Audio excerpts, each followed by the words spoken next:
నమస్తే ఫ్యామిలీ. పెద్దగా హడావిడి లేకుండా చిన్నగా ఇంట్లో ఉన్న వాటితో చేసుకున్నా. నాకు ఓన్లీ 50 రూపీస్ ఖర్చు అయింది. అదే అండి, మా బాబు 5th మంత్ ఫోటోషూట్ థీమ్ గురించి మాట్లాడుతున్నా. ఎట్లున్నారు అందరూ? మేమైతే చాలా బాగున్నాం. లాస్ట్ వీడియోలో చెప్పిన కదా 4 to 5 months ఇంకో వీడియోలో పెడతా అని. అది ఇదే వీడియో. మీరు లాస్ట్ వీడియో కనుక చూసుండకపోతే నేను డిస్క్రిప్షన్లో ఆ లింక్ యాడ్ చేస్తా, చూడండి. 3 to 4 months ఇది.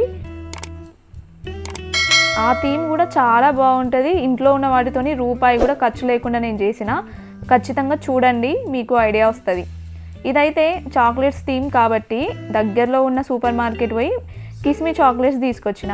ఎందుకంటే నాకు చూడగానే కిస్మీ చాక్లెట్స్ కనిపించినాయి. చిన్నప్పుడు తిన్నాం కదా, అదే గుర్తొచ్చి తీసుకున్నా. కొత్తగా నా వీడియోస్ చూసే వాళ్ళైతే సబ్స్క్రైబ్ ఖచ్చితంగా చేసుకోండి. పక్కనే ఉన్న బెల్ ఐకాన్ని కూడా క్లిక్ చేయండి. నేను ఎప్పుడు వీడియో పెట్టినా మీకు నోటిఫికేషన్ వస్తుంది. అయితే మా బాబు 5th మంత్లోకి ఎంటర్ అయిండు. మరి బ్యాక్ డ్రాప్ ఏమీ లేవు నా దగ్గర. ఎట్లా అని ఆలోచించినప్పుడు నాకు మా అత్తయ్య గారు ఒక సజెషన్ ఇచ్చారు. అమ్మ, నా దగ్గర ఒక చీర ఉంది, తీసుకొని అది వెయ్యి, మంచిగా ఉంటుంది అని చెప్పింది. సరే అని చీర చూసిన. చీర అయితే చాలా బాగుంది. ఈ చాక్లెట్స్ కూడా ఆ శారీ కలర్కి మంచిగా కనిపిస్తాయి కాబట్టి ఆ శారీ తీసుకొని నేనైతే థీమ్ రెడీ చేసిన. చూడండి ఎంత సింపుల్గా నీట్గా ఉందో. మీరు కూడా ట్రై చేయండి, చాలా బాగుంటుంది.